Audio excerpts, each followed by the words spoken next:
আসসালামু আলাইকুম। ওয়ালাইকুম আসসালাম। ভাইয়া, ওই কি পাকাইতেছেন? এটা জর্দা পোলাও বানাইতেছি ভাই। ও এই যে তাহলে। জর্দা পোলাও পানি দিছি, এই যে হ্যাঁ। সিম্পল একটু 1-1.5 কেজি চালের জর্দা পোলাও বানাবো তো। তা এই যে পানি দিছি, তো এই যে সিম্পল একটু লবণ দিলাম। আচ্ছা। তারপরে এই যে রং, জর্দা পোলাও যেটা রং, চাম্পা রং যেটাকে বলে চাম্পা রং, এটা হলো আচ্ছা। রং। আচ্ছা। সেই রং, এই রংটা দিতে হবে পানির মধ্যে। এই যে রংটা দিলাম।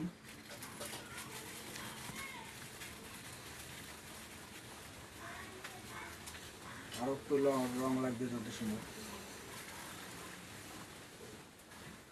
দর্শক, আপনারা রংটা দেখুন, উনি অনেক সুন্দর জর্দা রংটা পোলাও দিয়ে বানাইতে পারে।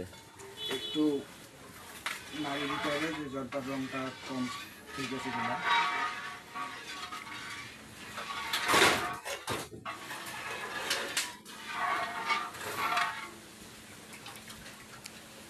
এখন তো দারুণ রং রং হয়ে গেছে না? পানিটা রং কালার হয়ে গেছে, আর এই পানিটা ফুটিয়ে নিতে হবে। পানিটা ফুটিয়ে নেওয়ার পরে চাল দিতে হবে 1 মিনিট।